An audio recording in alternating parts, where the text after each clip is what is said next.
샬롬, 말씀 읽어주는 김기웅 목사입니다. 오늘도 기대하는 마음과 사모하는 마음을 가지고 하나님의 말씀 함께 읽겠습니다. 레위기 19장 19절부터 37절까지의 말씀입니다.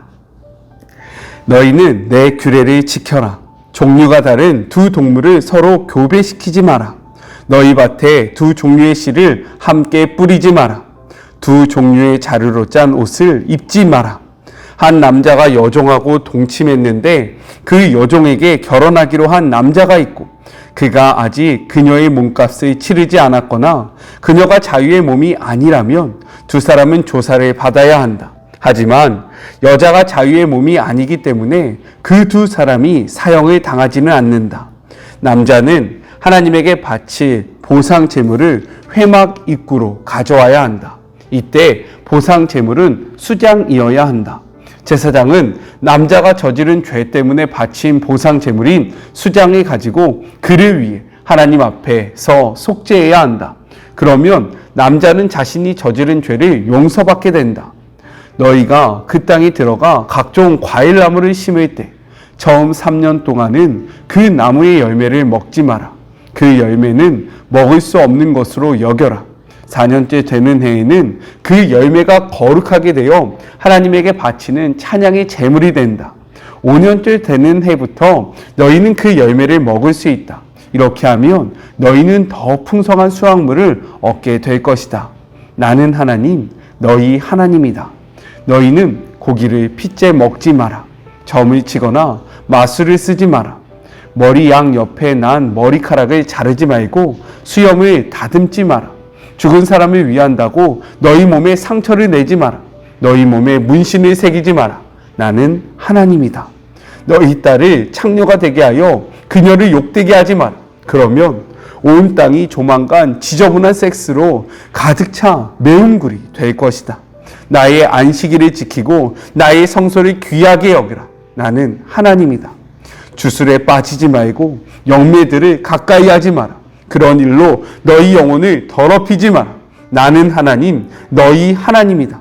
노인을 공경하고 나이든 어른에게 존경을 표하여라. 너희 하나님을 경외하여라. 나는 하나님이다. 외국인이 너희 땅에 생활할 때에 그를 착취하지 마라.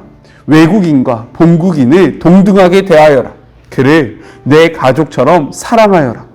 너희도 전에는 이집트 땅에서 외국인이었다는 것을 기억하여라. 나는 하나님, 너희 하나님이다. 길이나 무게나 양을 잴 때 속이지 마라. 바른 저울과 바른 추와 바른 자를 사용하여라. 나는 하나님, 너희 하나님이다. 내가 너희를 이집트에서 이끌어냈다. 너희는 나의 모든 규례와 나의 모든 법도를 지켜라. 그대로 지켜 행하여라. 나는 하나님이다.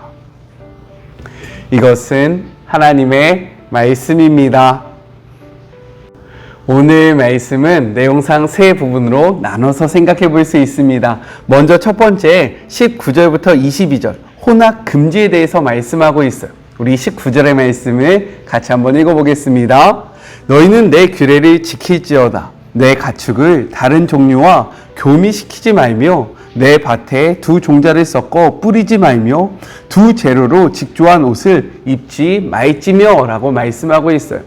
하나님은요, 이방인과의 결혼을 금해서 이스라엘의 정체성을 지켰듯이 가축이나 식물의 혼합교배, 두 재료를 섞어 옷을 짓는 것을 금하시고 계세요. 여기에서요, 더 나아가 정혼한 여종과 관련된 규례가 이종 교배와 관련된 문맥에서 주어지고 있다는 거예요. 이는요, 부적절한 혼합이라는 주제와 연결되어 있기 때문입니다. 이를 통해서 하나님은요, 하나님께서 종류대로 지으신 창조의 질서를 지킬 뿐만 아니라 이스라엘이 하나님의 구별된 백성이며 하나님의 형상대로 지음받은 존재라는 사실을 모든 영역에서 상기시키려는 그러한 의도가 있으셨다라는 거예요. 즉, 섞이는 것 자체가 악한 것이다 라고 말씀하고 있는 것이 아니라 이러한 순종을 통해서 구별된 그들의 정체성을 분명하게 인식시키려는 하나님의 의도가 있음을 우리가 깨달을 수 있다는 겁니다. 이 말씀 앞에 우리는 생각해야 해요. 무엇을요? 거룩은요, 구별됨이라는 겁니다. 그렇다면 우리는 하나님의 백성으로 구별된 삶의 모습을 살아가고 있습니까? 세상 속에서 살아가지만 정말로 하나님의 백성, 에클레시아, 부르심을 받은 자로서의 그러한 정체성을 가지고 우리는 세상과 구별된 삶을 살아가야 한다는 거예요. 그냥 세상 속에서 살고 있기 때문에 적당히 혼합되고 세상 속에서 살아가기 때문에 그들과 하나 되어 살아가서는 안 된다는 것을 이 말씀을 통해서 하나님은 우리에게 이야기하고 계십니다. 이를 기억하며 구별된 거룩함을 소유하는 주의 모든 자녀가 되기를 주님의 이름으로 축복합니다. 아셨죠? 거룩은요, 구별됨이라는 거예요. 둘째, 23절부터 25절. 생태적 배려에 대해서 말씀하고 있어요. 우리 23절의 말씀을 같이 한번 읽어보겠습니다. 너희가 그 땅에 들어가 각종 과목을 심거든 그 열매는 아직 할례받지 못한 것으로 여기되 곧 3년 동안 너희는 그것을 할례받지 못한 것으로 여겨 먹지 말 것이요 라고 말씀하고 있습니다. 당시 척박한 시내 광야에 정착하지 못하고 여행하면서 살았던 이스라엘 사람들에게 정착한 곳을 가리키는 그 땅이라는 표현, 그리고 또 확실한 정착을 상징하는 과목을 심는다라는 이러한 표현은요, 이스라엘 백성으로 하여금 매우 큰 기대감을 갖게 했다라는 거예요. 그런데 하나님은요, 이러한 기대감 앞에 무엇이라고 말씀하십니까? 3년 동안 그것을 먹지 말라라고 명령하고 계신다라는 거예요. 특별히 할례는요, 언약의 표징으로 나무가 할례를 받지 못했다라고 이야기하는 것은요, 무엇을 의미하냐면 아직 그 나무 열매가 언약 백성에게 속해 있지 않음을 뜻하고 있다라는 거예요. 아직 너희들에게 허락되지 않았다라는 의미가 담겨 있다라는 거예요. 그렇기 때문에 말씀하시는 겁니다. 넷째에 열린 것은 하나님 앞에 들리고 다섯째에 맺힌 열매부터 너희는 먹을 수 있다라고 이야기하고 있어요. 이는 지금까지 40년 동안 광야에서 지켜주시고 보호해주신 하나님을 기억하며 그 땅, 약속의 땅, 가나안 땅에서도 그들의 힘에 의지해서 살아갈 것이 아니라 하나님의 보호하심과 하나님의 인도하심 아래 살아가는 것을 잊지 말라라는 의도가 담겨져 있는 것입니다. 또한 어린 나무의 열매를 일찍부터 수확하는 것은요, 과실수가 장기적으로 성장하여 좋은 열매를 맺는 것을 방해합니다. 그렇기 때문에 하나님은요, 하나님께서 창조하신 자연의 법칙을 기다리는 것을 배우게 하시기 위해서 이러한 말씀을 하셨다라는 거예요.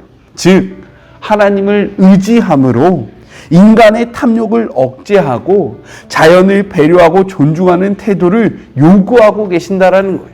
이 말씀 앞에 우리의 탐심으로 하나님이 만드신 자연을 파괴하고 있지는 않는지 우리의 삶을 돌아봐야 한다라는 겁니다. 이 말씀을 기억하며 하나님을 의지함으로, 이것이 중요해요. 그냥 단순히 자연을 지키는 것이 중요한 것이 아니라 하나님을 의지함으로 우리의 탐심을 내려놓고 하나님이 우리에게 허락하신 자연을 아끼고 보호하는 그리스도인들이 되기를 주님의 이름으로 축복합니다. 자연을 지킬 수 있는 것은요, 우리의 탐심을 내려놓을 때 가능한데, 이러한 탐심을 내려놓을 수 있는 비결은 무엇이냐? 하나님을 의지하고요, 하나님을 신뢰하는 것으로부터 비롯된다라는 거예요. 이를 기억하며 하나님을 신뢰함으로 우리의 욕심을 내려놓고 하나님이 우리에게 허락하신 그 자연을 보호하고 지켜나가는 참된 그리스도인들이 되기를 주님의 이름으로 축복합니다. 우리 한번 해봅시다. 화이팅! 자, 마지막 셋째, 26절부터 37절. 이교적 행위와 불공정 금지에 대해서 명령을 하고 계십니다. 우리 26절의 말씀을 같이 한번 읽어볼게요. 너희는 무엇이든지 핏째 먹지 말며 점을 치지 말며 술법을 행하지 말라라고 말씀하고 계십니다. 이는요, 고대 사회에서 종교적인 관행과 연결되어 있다라는 거예요. 핏째 먹다라는 이러한 것은요, 원어적으로 보면 피와 함께 혹은 피 위에 선다라는 뜻을 가지고 있는데, 당시 짐승의 피를 먹고 점을 치거나 짐승의 내장을 보면서 점을 보는 행위가 성행했다라는 겁니다. 가끔 요즘에도요, 자연 다큐멘터리를 보거나 그런 이렇게 원주민들의 삶을 보면 점술가들이 나오잖아요. 그들이 점을 어떻게 봅니까? 동물을 잡아서요, 그 피를 통해서 점을 보거나 짐승의 내장을 통해서 미래를 보거나 과거의 일을 이야기하는 그러한 점수적인 행위가 있었듯이 고대 사회에서도 이러한 행위가 성행해왔다는 겁니다. 또한 27절과 28절에서는요, 머리와 수염을 둥글게 깎거나 죽은 자를 위해서 문신을 하는 것 역시 금하고 있는데, 그 이유가 무엇이냐면 이는 고대 근동사회의 장래 의식의 한 모습이었다라는 겁니다. 이어서요, 자녀를 팔아서 신전의 창기가 대지하지 말라라고 말씀하고 있어요.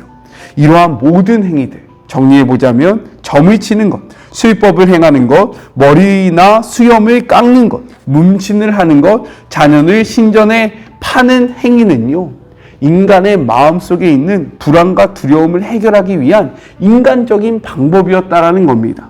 하나님은 이러한 행위를 통해서는 참된 평안을 얻을 수 없다라는 사실을 말씀하시기 위해서요, 이러한 것들을 금지하시면서 반대로 안식일을 지키고 성소를 귀중히 여기며 그들을 믿지 말고 그들을 추종하지 말라라고 말씀하고 있는 거예요. 왜요?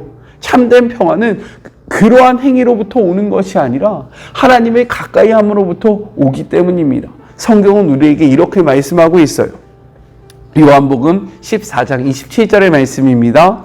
평안을 너희에게 끼치노니 곧 나의 평안을 너희에게 주노라. 내가 너희에게 주는 것은 세상이 주는 것과 같지 아니하니라.